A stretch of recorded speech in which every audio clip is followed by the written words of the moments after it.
क्या ममता बनर्जी के फॉर्मूले को पचा पाएगी कांग्रेस? आम चुनाव में 2027 को ही मिल पाएगा मौका।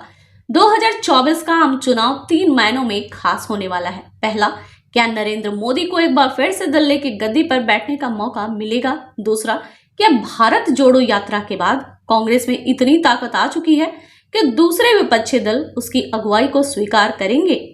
तीसरा, अगर दोनों को मौका नहीं मिलता है तो केंद्र की गद्दी पर कोई और। अगर गैर कांग्रेस और गैर बीजेपी दलों की बात करें तो दिल्ली में झंडा गाड़ने के लिए भारत राष्ट्र समिति के चंद्रशेखर राव खुलकर अपने लिए कोशिश कर रहे हैं। लेकिन सियासी तौर पर चर्चा में रहने वाले 2 राज्यों बिहार के सीएम नीतीश कुमार और पश्चिम बंगाल की सीएम ममता बनर्जी बहुत कुछ नहीं बोलकर अपने बारे में सस्पेंस बनाए हुए हैं। 23 जून को पटना में 15 विपक्षी दलों के जुटान से पहले ममता बनर्जी ने आम चुनाव 2024 के लिए खास फॉर्मूला दिया, जो कांग्रेस के लिए अहम बताया जा रहा है। यहाँ पर हम पहले ममता बनर्जी के फॉर्मूले को बताएंगे और उसके बाद यह समझेंगे कि क्या कांग्रेस के लिए उस फॉर्मूले को मानना व्यवहारिक होगा। पश्चिम बंगाल के सीएम ममता बनर्जी ने कांग्रेस के सामने एक खास फॉर्मूला रखा है। उनके मुताबिक कांग्रेस पूरे देश में जिन सीटों पर जीती है उन सीटों पर अपने उम्मीदवार उतारे। इसके साथ उन सीटों पर जहां कांग्रेस उम्मीदवार बीजेपी प्रत्याशियों के मुकाबले दूसरे नंबर पर रहे हैं वहां उन्हें मौका दिया जाए। इस हिसाब से कांग्रेस के खाते में 227 सीटें मिलती हैं।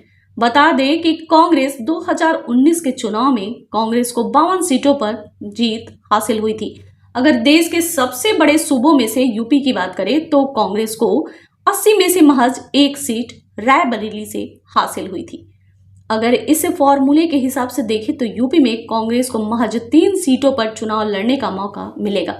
पश्चिम बंगाल को कुछ 42 सीटों में से कांग्रेस को महज 2 सीटों पर जीत हासिल हुई थी। 6 सीटों पर कांग्रेस उम्मीदवार बीजेपी के मुकाबले कांग्रेस के उम्मीदवार दूसरे नंबर पर नहीं थे, लिहाजा पश्चिम बंगाल में कांग्रेस को सिर्फ 2 सीटें ही मिल पाएंगी। 2019 में कांग्रेस के 421 उम्मीदवार थे। चुनावी मैदान में 2019 में लोकसभा की 543 सीटों में से चुनाव कराए गए थे। कांग्रेस के 421 सीटों पर उम्मीदवार उतारे और महज 52 सीटों पर जीत हासिल हुई। 209 सीटों पर कांग्रेस के प्रत्याशी दूसरे नंबर पर रहे। 190 सीटों पर कांग्रेस और बीजेपी में सीधे टक्कर थी। अगर राज्यवार देखें तो मध्य प्रदेश में लोकसभा की कुल 28 सीटों में से सभी सीटों पर बीजेपी के मुकाबले कांग्रेस दूसरे नंबर पर रही।